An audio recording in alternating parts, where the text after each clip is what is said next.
Hey folks, Segasonicfan here, and I'm with my trusty little Ender 3 Pro I recently got. Love this little thing. Nice little budget 3D printer. It's been doing me well, printing my own little upgrades, including this little screen cover I designed / remixed. And this holiday season, I am printing a little cookie cutter that I found on Thingiverse by user Oliva, Oliva, I believe. And wanted to thank them for making this awesome little cute squirrel cookie cutter. And as you can see, it turned out mostly great, but the eyeball on the right is kind of screwed up. And if you look here, I don't know why that happened. If you have an idea, feel free to let me know. I'm still kind of a newbie to 3D printing, but yeah, it's almost like it. I don't know. It's kind of a weird morphing. The other one, of course, turned out totally fine, and most of the print is pretty fantastic, actually. Don't see any major problems anywhere else. And so I think a lot of folks in that position would just, print it again and try to mess around with slicer settings. But I wanted to show you all a little trick that I don't see talked about very much and has been amazingly useful for me and might be useful for you as well. And that is forging together PLA. So as you can see here, I've actually gone ahead and printed out just the eyepiece. I went ahead and put the STL file into my 3D modeling program and just sort of, deleted everything else that was around this to get just that replacement eyepiece. And so now what I'll be able to do is use a rotary tool like this Worksmaker X thing that I got. This one isn't as good as their other ones, by the way. I wouldn't recommend this particular rotary tool. The other Works rotary tools are excellent though. And anyway, but this one's pretty small, so it might be good for this particular project. I'm going to go in here and just use a cutoff bit to just cut off that other eye. Poor little squirrel buddy. And then because PLA, will adhere to itself with heat. That's how 3D printing works. What I'll do is I'll go in with my hot air gun, which I have a little finite nozzle adapter. I'll go in and I'll just heat up that one little spot and bloop, plop that down, and I should be good to go.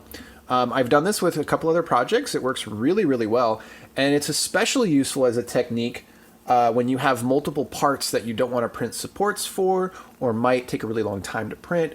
And if it's a project like, a cookie cutter or a pen holder or, something that's not, it doesn't have to be the most beautiful and dimensionally accurate, super precise thing, then this technique works extremely well. I don't hear it talked about, so that's why I'm sharing it with you all. Stay tuned. I'll show the process of actually installing this and getting rid of the old one, and it should be pretty cool. And then I might actually make a video of the cookies being made.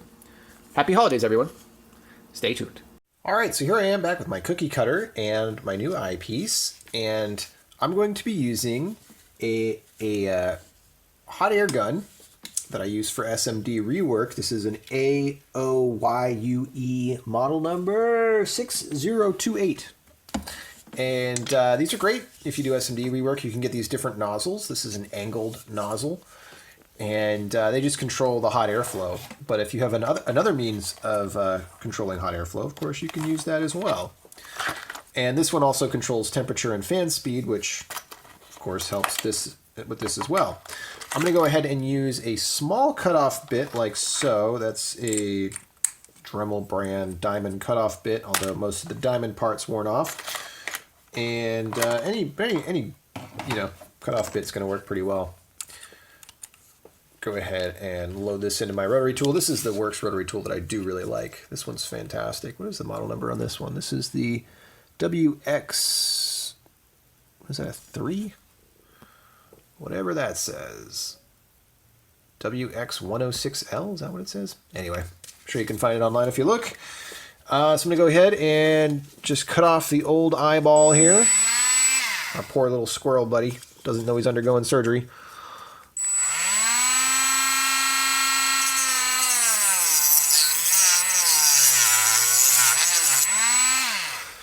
And actually, this is so loose that I can get away with just doing a little bit of that and then just doing that.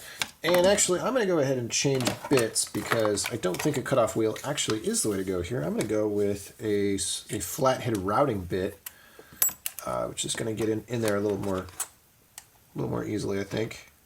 Or better yet, if I had a flathead sanding bit.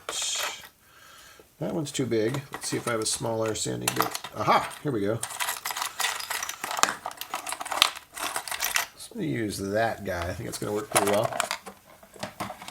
And I do notice that PLA does not do well with sanding and stuff like that because it just kind of melts.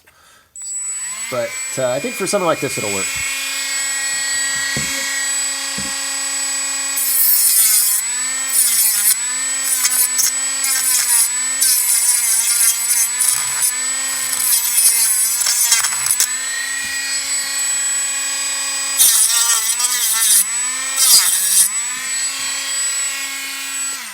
Alright, and so I've got this worked out pretty well now down to the infill lines, as you can see. And I don't remember if when I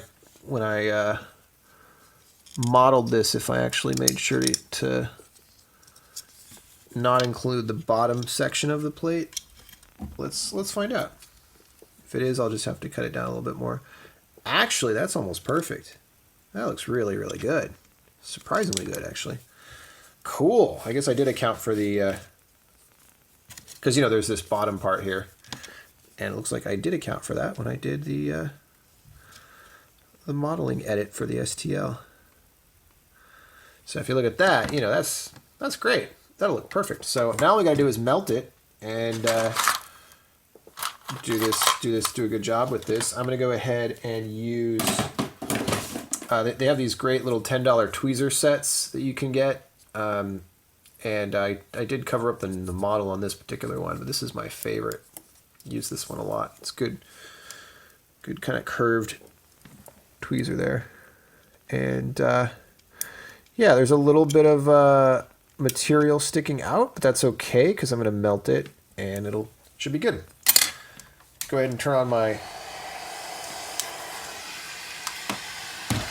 hot air gun here. I'm going to put this at about 300 Fahrenheit. I'm going to lower the fan speed to pretty much absolute minimum here because we don't need a lot of actual, we don't need a lot of fan speed for this. Go in here. Let's go ahead and get our first part we're applying. Let's get that guy a little bit. Pretty good there. Pretty good there.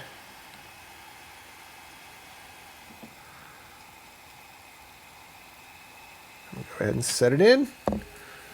I did do it slightly off center, but actually it matches the where the eye is going to hit the cookie. So I'll just pretend I did that intentionally. Also, we're talking about a squirrel cookie cutter here. Not the most precise need. And there you go. You can see the eyes are actually very, very decently aligned. You might argue this one's slightly too high. But you can see with the darkness there when I cover the light, where it's going to actually hit the cookie, make contact with the cookie. That's really good. And so there you go, folks. That is a way that you can, and by the way, it's totally sturdy. See, tapping it, everything's fine.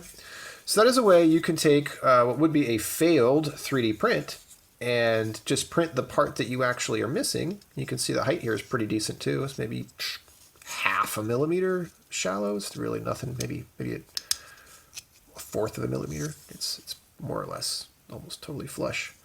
Yeah, that turned out great. So yeah, this way you can take a quote-unquote failed print and just print off the part that you actually need and then sort of forge it to the PLA of the print and save all this material and all this time.